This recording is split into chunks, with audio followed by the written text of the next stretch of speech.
Welcome to the news. We are kicking things off with the Super Bowl champions. The Kansas City Chiefs showcased their dominance again, proving that Patrick Mahomes' elite quarterback play is still setting the standard for the league. We break down how the Chiefs achieved their success and what it means for the future of the NFL. Stop using your finger for notes, sketches, and edits. This Jam Jake stylus pen gives your iPad a smoother, more precise writing feel with palm rejection so your hand can rest naturally on the screen. It charges fast, works for hours, and comes with replacement tips. Perfect for school, work, or creative projects. Check the link in the comments to grab it on Amazon. Next up, we look at the incredible roster depth demonstrated by the Philadelphia Eagles. We dive into how the dual-threat brilliance of Jalen Hurts and the dominance of A.J. Brown, combined with the trench control from Jason Kelce and Lane Johnson, made them one of the most complete champions in recent memory. Get ready for a deep look into that championship formula. Now, let's shift gears to Kansas City's exciting future as the Kansas City Royals plan a massive new home. We explore the $2 billion private investment secured for the Crown Center project, including the partnership with Hallmark cards, and how this development is cementing the Royals' legacy in Kansas City. This is a huge story about community and growth. And finally, we turn to the Kansas City Chiefs' future on the draft board. We analyze the big board, looking at potential additions like Ruben Bain Jr. and Kenny Sadek, and discuss the speculation surrounding Travis Kelce's future career, including his comments about broadcasting. Stay with us to see what's next. The recent landscape of Super Bowl victories reveals an NFL defined by elite quarterback play, deep roster construction, and exceptional adaptability under pressure. Over the last 5 seasons, champions like the Seattle Seahawks, Kansas City Chiefs, Philadelphia Eagles, and Los Angeles Rams have each established a distinct blueprint for success. The Kansas City Chiefs' back-to-back titles in 2022 and 2023 emphatically underscore the paramount importance of elite quarterback execution, setting a high standard for high-leverage situations. Their success was fueled by Patrick Mahomes' MVP-level performance and Travis Kelce's consistent reliability, complemented by strategic depth and coaching excellence that sustained their elite production. The Philadelphia Eagles demonstrated the power of trench dominance and roster depth, creating one of the most physically imposing rosters in recent memory. Their 2024 victory was a combination of Jalen Hurts' dual-threat brilliance, A.J. Brown's dominance, and strong performance from the offensive line, proving that physical superiority can overwhelm opponents. The Seattle Seahawks exemplified balance and defensive identity, showcasing how a team can blend emerging talent with proven leadership. Their 2025 championship was powered by the steady leadership of quarterback Sam Darnold and the dynamic playmaking of Kenneth Walker III, supported by defensive anchors like Devin Witherspoon. The Los Angeles Rams validated an aggressive, star-driven approach to roster building, highlighted by the 2021 victory led by Matthew Stafford and Cooper Kupp's historic receiving season, anchored by defensive stars like Aaron Donald. What unites these varied championship paths is the league's demand for adaptability, whether through in-game adjustments, defensive versatility, or offensive innovation. These champions illustrate that there is no single formula for victory.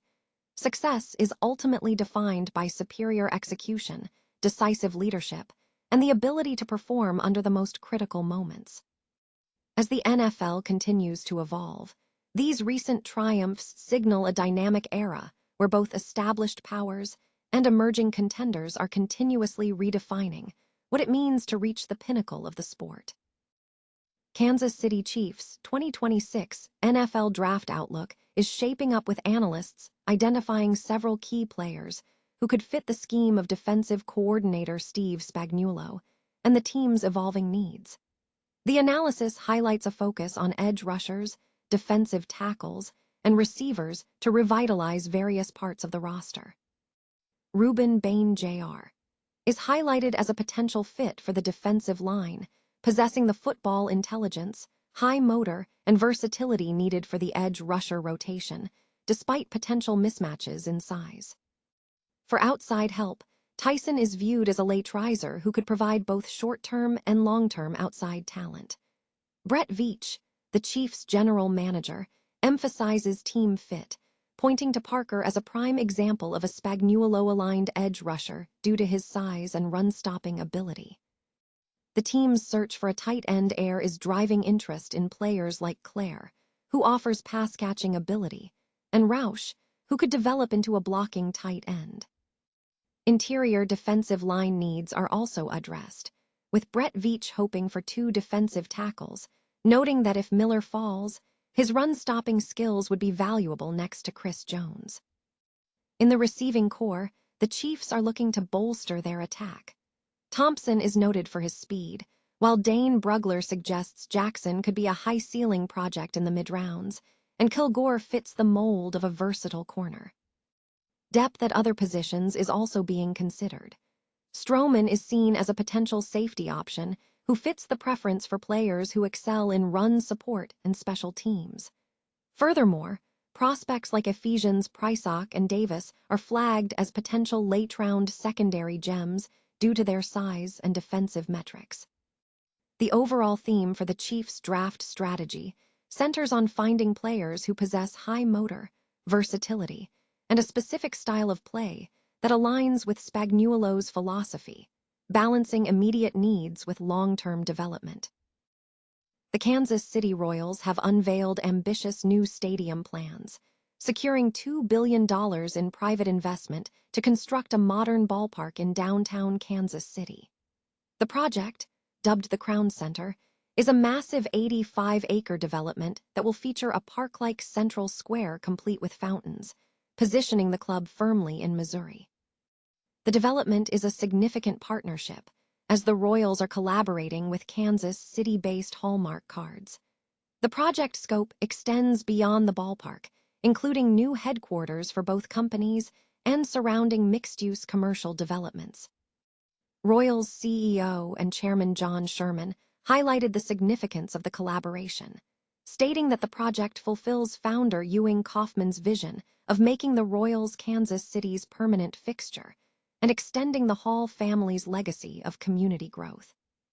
The new stadium will replace the current Kauffman Stadium, which has hosted the team since 1973. This move comes as the Arrowhead Stadium, home to the Kansas City Chiefs, is also slated for replacement by a new domed stadium across the Missouri River. Hallmark Cards executive chairman of the board, Don Hall Jr., expressed enthusiasm, noting that the project will bring back the iconic Royals crown to the neighborhood where it was conceived, merging Kansas City and Hallmark's creative spirit. Funding for the Crown Center will be primarily sourced from the Royals and private investors, supplemented by public funding from the City of Kansas City and Missouri's Show Me Sports Investment Act. Missouri Governor Mike Kehoe emphasized the state's commitment, stating that the Royals' investment reinforces that Missouri is where the team belongs and is a commitment to communities across the state. The new ballpark design prioritizes walkability and accessibility to Kansas City's streetcar system. Construction is projected to generate over 20,000 jobs, and the team's current lease at Kauffman Stadium is set to expire in 2031. Kansas City Chiefs star Travis Kelce has ignited speculation about a potential future in sports broadcasting, making pointed comments about his brother Jason Kelce's career trajectory at ESPN. Speaking on the New Heights podcast with Jason Kelce and ESPN analyst Troy Aikman, Kelce was questioned about joining the network after his playing days conclude. While initially cautious, Kelce delivered a memorable line, referencing Jason's early on-air experience. Considering Jason's first time on air, he's screaming tits and he still has a job. The remark generated laughter, but underscored a growing perception that Kelce is a natural fit for a broadcasting role. This ambition aligns with Kelce's previous statements expressing a desire to broadcast when I'm done playing, aiming to be the talking head calling games rather than settling for a traditional studio position. This sentiment reflects a broader trend of former NFL players transitioning into high-profile media roles, exemplified by Jason Kelce's prominence at ESPN and Troy Aikman's successful broadcasting career. Industry estimates suggest top NFL analysts can command salaries exceeding $15 million annually. Despite this growing speculation, Kelce has reaffirmed his current commitment to the field, having recently signed a one-year extension to commit to a 14th season with the Chiefs following a disappointing 2025 campaign. Kelce expressed frustration over the team's performance, stating, King hated the way that S**T ended last year. I want to make it right. Looking ahead, the Chiefs are reportedly preparing for a transition, evidenced by the team holding a top 10 pick in the 2026 NFL Draft and showing interest in prospects like Oregon's Kenyon Sadek, who has impressed scouts with elite athletic testing. Kelce's expanding profile, fueled by his podcast success and high-profile relationships, keeps the door open for media opportunities, though his immediate focus remains balancing redemption with the Chiefs and exploring a potential career in front of the camera.